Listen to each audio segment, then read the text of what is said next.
warahmatullahi wabarakatuh. Selamat siang.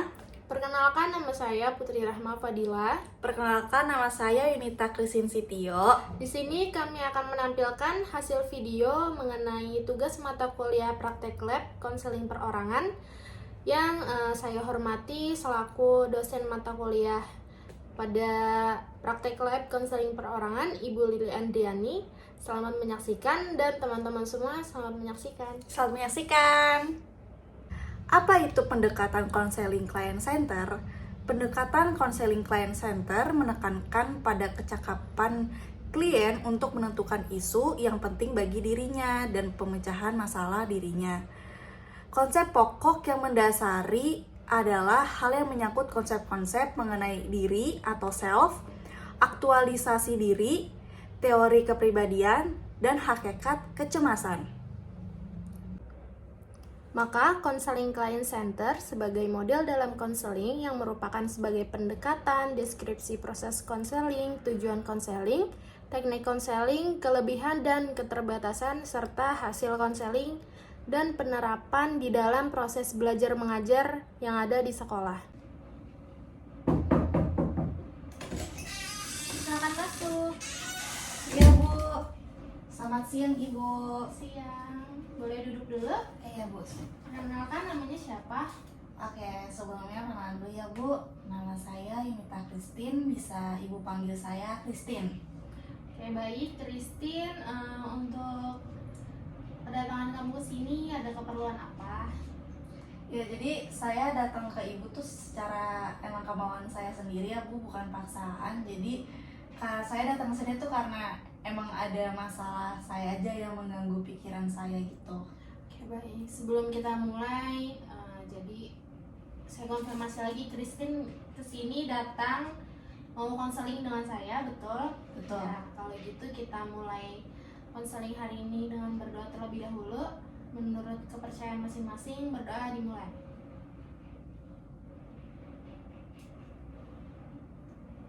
Berdoa selesai. Oke, baik, Christine, perlu diketahui bahwa konseling ini kita membutuhkan waktu kurang lebih 30 menit. Oke, kita bisa kasih jadwal seperti itu, atau bisa lebih, bisa kurang, sesuai kebutuhan diri dan kepentingan kita bersama. Dan perlu Christine ketahui juga, terdapat asas-asas yang harus Christine lakukan di dalam pelayanan konseling, yaitu asas kesukarelaan yang pertama, yang dimana Christine sudah bilang tadi bahwa Christine kesini datang atas kemauan diri sendiri, bukan dari paksaan orang lain, betul?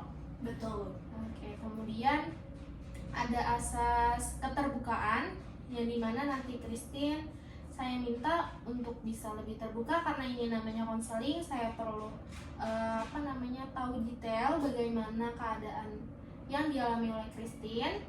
Oke, tadi asas kesukarelaan dan asas keterbukaan sudah saya jelaskan. Selanjutnya ada asas kemandirian, yang dimana saya harap Christine bisa mengenali diri sendiri, bisa mengungkapkan diri sendiri secara jujur dan terang-terangan. Dan yang terakhir ada asas kerahasiaan.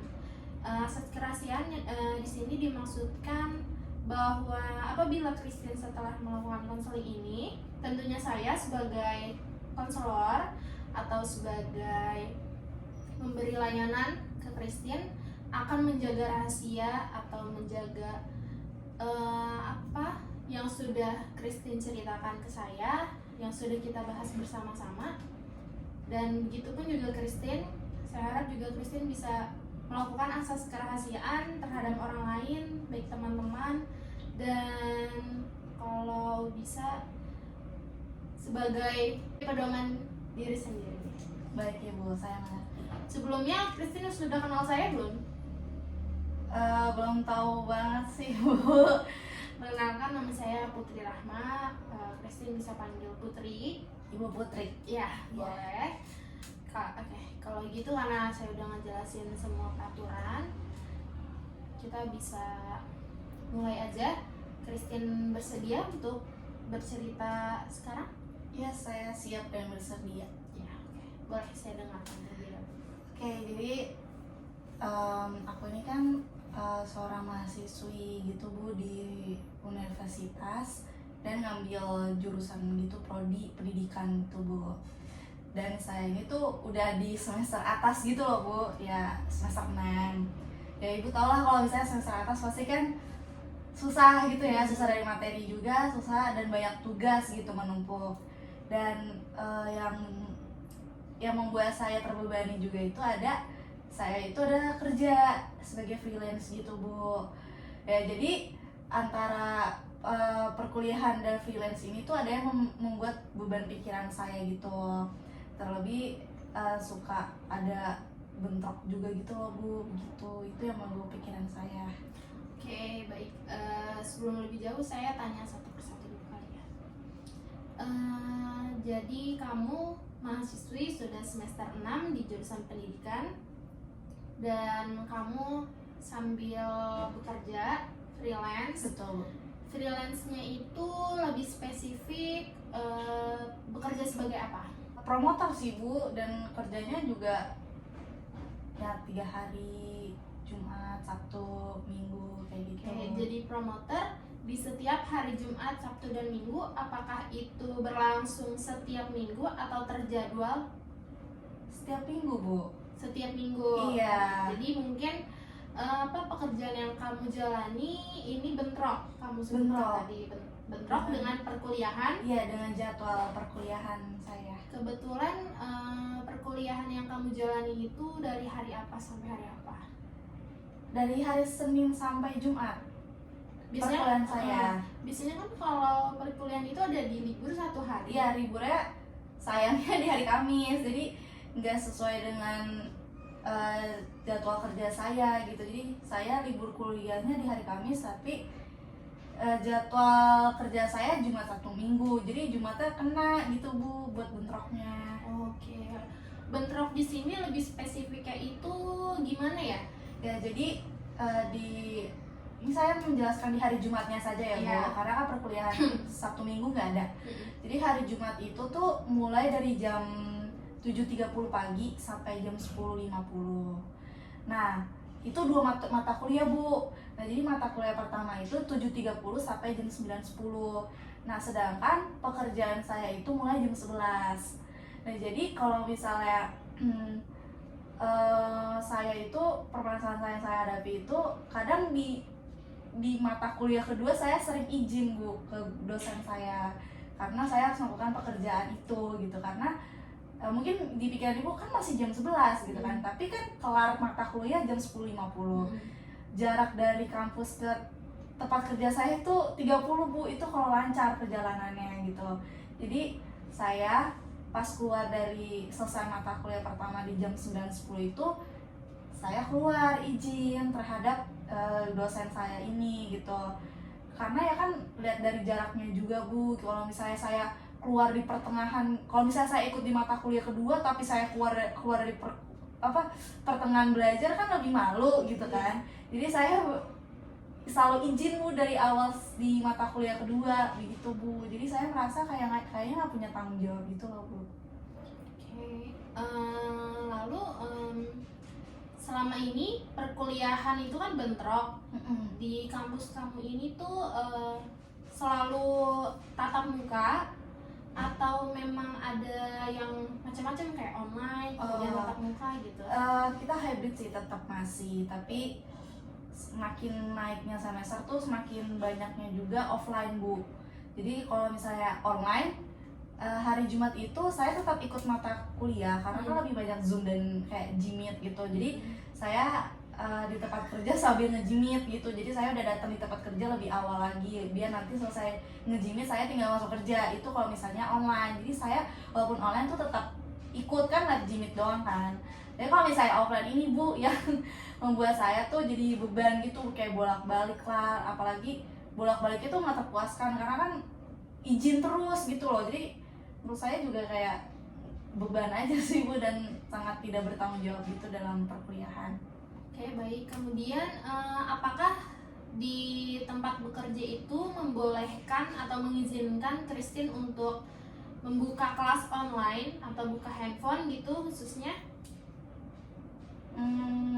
Tepat perkiraan saya ya, buka kelas online.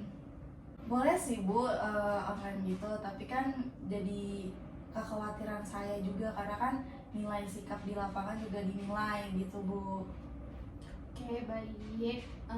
Selanjutnya, sejauh ini Christine menghadapi aktivitas tersebut itu dengan kesepakatan bersama, misalnya di antara kalau kuliah dosen ya, kalau misalnya di pekerjaan atasan gitu, atau memang dengan caranya Christine aja sejauh ini? Sejauh ini saya berjalan dengan apa adanya aja sih Bu. Oke, jadi ya istilahnya berjalan aja gitu ya. Iya, sesuai alur. Tapi gimana sikap dosen menghadapi kamu yang izin kayak gini? Sejujurnya saya kan sering izin, jadi untuk bertemu di offline itu juga jarang. Jadi saya izin tuh selalu di WhatsApp grup, WhatsApp chat gitu. Walaupun saya izin dan tidak melihat dia dosen secara langsung, tetap takut Bu gitu. Jadi pas saya izin ngetik gitu, pas nge-sendnya itu kayaknya takut banget gitu, karena takutnya dikira-kira nih aku bener-bener gak serius kuliahnya gitu loh. Padahal ya kalau online saya tetap ikut, tapi kan mungkin saya nggak dilihat banget kalau di online kan. Tapi kan kalau offline dosen ingat banget nih, oh ini orang sering izin kayak gitu. Itu yang membuat jadi khawatir gitu Bu. Oke, baik. Kemudian saya mau tanya nih sebelumnya, kamu kan menjalankan kuliah dan bekerja itu bersamaan saat ini. Sebetulnya dari di dalam diri kamu, dari dalam hati, kamu tuh lebih pengen fokus atau lebih memprioritaskan yang mana nih di antara kuliah dan bekerja? Sejujurnya banget prioritas dan pentingnya saya itu pastinya perkuliahan Bu. Tapi dalam keadaan saat ini saya tuh sangat membutuhkan pekerjaan saya tuh ini. Pekerjaan itu saya sangat butuhkan di saat ini gitu loh Bu. Jadi ya untuk melepaskan pekerjaan itu ya nggak rela gitu. Dan aku tuh udah sekitar saya tuh udah tahu keadaan saya gitu Bu. Terlebih kayak orang tua saya, tapi orang tua saya ya cuman yang kayak kasih semangat, terus juga kayak malah mengikuti kemauan saya gitu kan. Jadi saya bingung, jadi harus saya ngapain. Dari saya sendiri aja juga bingung, tapi orang tua saya terserah saya kayak gitu Bu. Dan teman-teman saya pun juga kayak gitu, cuma bisa mendengarkan aja. Jadi ya agak-agak lega juga sih Bu. Jadi ya itu beban banget dipikir, karena nggak ada jalan keluar gitu Bu.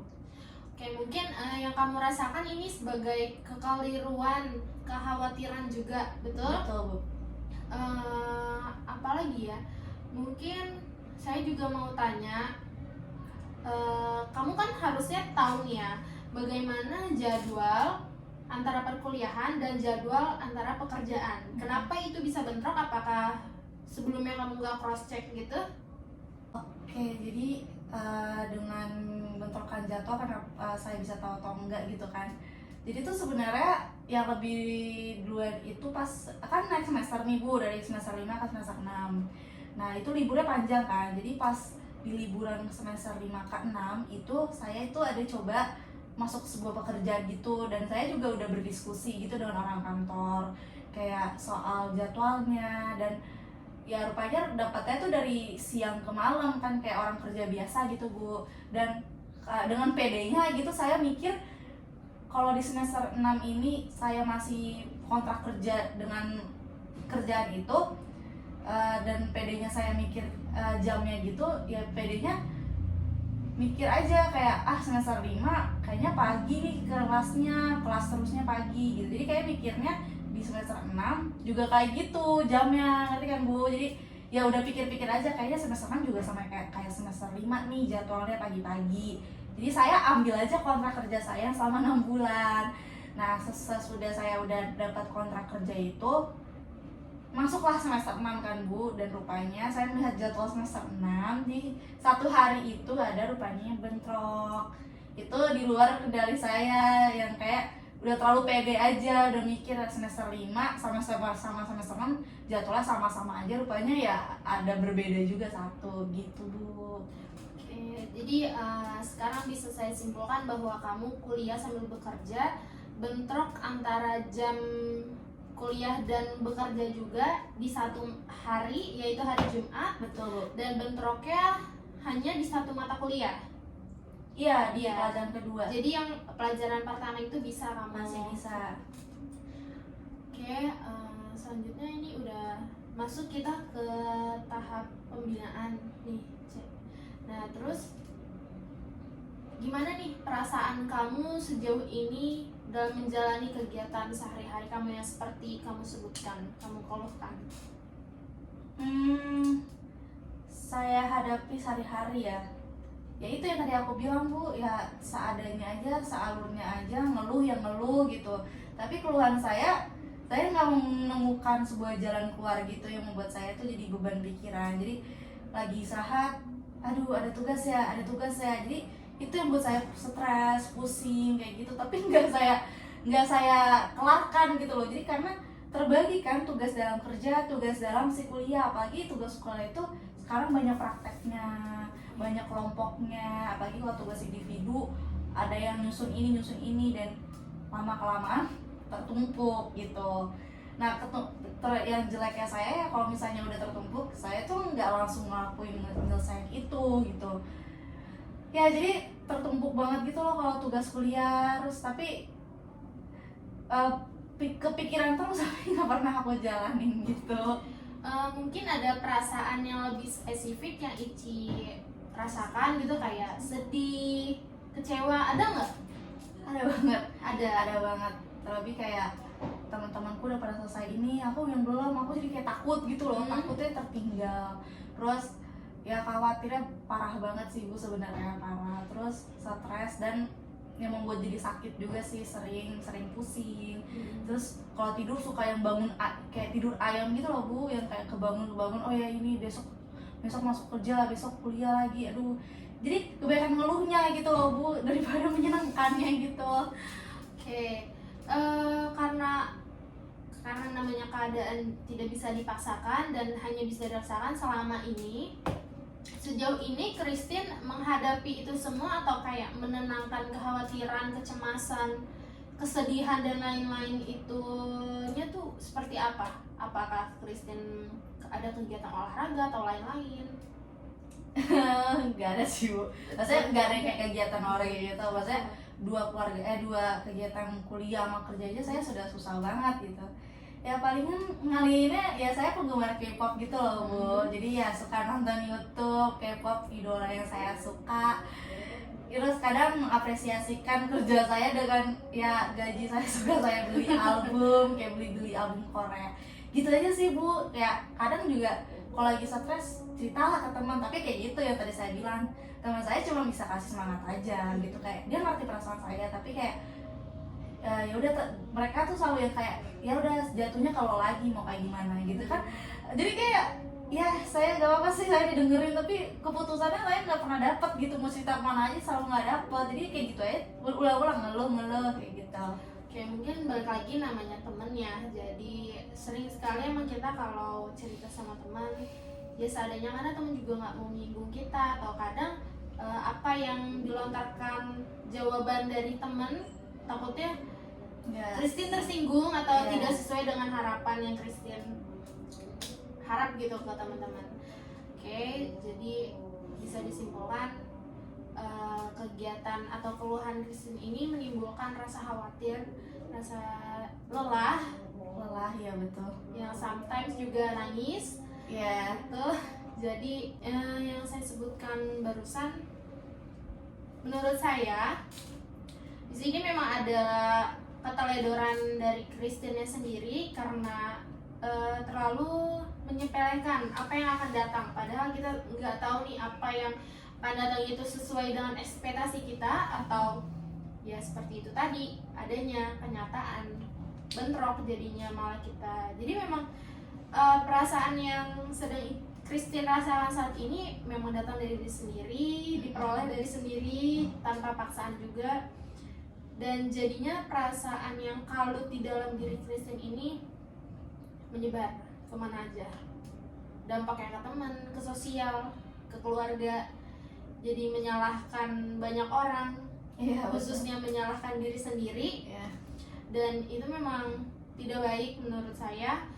Dan apakah Christine bisa mempertimbangkan atas dampak yang telah Christine timbulkan sejauh ini, dan apakah Christine juga bisa, kalau bisa, berdiskusi lagi dengan kantor mengenai kontrak yang lagi berjalan saat ini ya kan, karena prioritas Christine juga tentunya perkuliahan gitu. Jadi gimana menurut Christine, apakah ada sih Bu yang kayak pengen ngatur ulang jadwal dengan orang kantor juga, tapi kan saya juga sebagai pendatang baru gitu ya Bu di kantor itu, jadi ya itu sebenarnya nyiapin hati dan mental juga untuk ketemu atasan. Sebenarnya iya yang Ibu sebutin, sebenarnya juga saya ada kemauan untuk ngatur perkantoran ini, pekerjaan saya ini gitu ya, tapi ya harus ada proses gitu loh Bu dalam kesiapan hati saya gitu, karena ya saya tuh baru bentaran gitu loh Bu, baru kan masuk, baru kayak sebulan, masa nanti ya itu saya mikirnya kayak ntar atasan saya malah marahin saya lah kayak gini-gini, itu tuh saya belum siap hadapin itu, jadi masih ya maju mundur gitu loh Bu gitu. Pasti kan pekerjaan ini juga secara umum saya tahu pekerjaan promotor ini banyak gitu ya. Apakah Ici ada kepikiran nih buat pindah? Misalnya Ici sekarang karena sudah berpikir, ada kemauan tapi masih ada keraguan karena rasa maksudnya rasa tidak enak gitu pada perusahaan. Ada nggak Ici ngerasa pengen, yaudah deh nggak apa-apa, saya lanjutkan diskusi dengan kantor untuk pemutusan kontrak karena bentrok, terus pengen cari lagi gitu? Kalau dua-duanya ada di pikiran saya gitu Bu. Jadi kalau misalnya pengen lanjut, sebenarnya iya benar, saya pengen lanjut aja dengan keadaan yang padanya kayak gini, tapi ya banyak jeleknya pastikan kalau lanjut terus ya, karena ya sesuai yang saya bilang tadi, dengan keadaan sekarang ini saya tuh sangat membutuhkan banget pekerjaan Bu ya, dari hasil dari pekerjaan saya itulah yang saya butuhkan untuk biaya ini, biaya itu, kayak gitu. Nah tapi kalau yang kedua, kalau saya pengen tetap bekerja tapi ganti pekerjaan lain, itu yang saya pikirin lagi itu adalah nyarinya, terus wawancaranya lagi, nyerahin lagi tuh kayak lebih ribet gitu loh Bu. Jadi maksudnya saya syukuri dulu apa yang saya dapat di pekerjaan ini, tapi ya itu tetap banyak jeleknya gitu loh, ngerti ya sih Bu. Jadi kayaknya kalau bagi saya sih tetap jalanin, ya itu urusan hati saya buat untuk ngomong ke atasan yang saya siapkan aja sih itu Bu. Oke, mungkin saya bisa beri opsi atau ajakan lain, seperti kalau misalnya dari perusahaan ini tidak bisa diganggu, atau karena mungkin kalaupun diganggu bakalan mengganggu di masa mendatang, menurut saya gimana kalau kamu bicarakan mengenai perkuliahan, khususnya di jam bentrok itu, supaya tidak banyak absen, karena itu kan mempengaruhi nanti penilaian di akhir ya kan. Gimana kamu untuk bicara dengan dosen itu secara pribadi, siapa tahu dosen bisa menghargai dan mengerti gimana keadaan kamu. Seperti contohnya kamu nggak perlu izin setiap pertemuan, tapi mengganti kelasnya.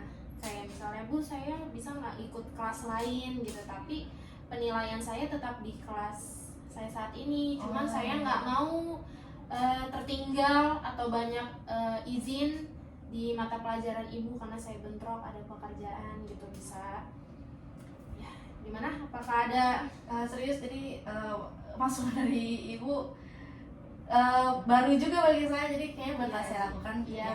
Dan dipikir-pikir lagi ya. Saya hanya bisa memberi ajakan kepada kamu.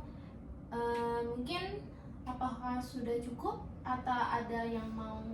Udah sih Bu, cukup segitu aja yang saya ingin ceritakan. Jadi kesimpulannya, banyak ya yang harus dilakukan oleh Christine setelah konseling ini, dan saya harap bisa memberikan perubahan untuk diri Christine dan memperbaiki segala keadaan yang menurut Christine mengkhawatirkan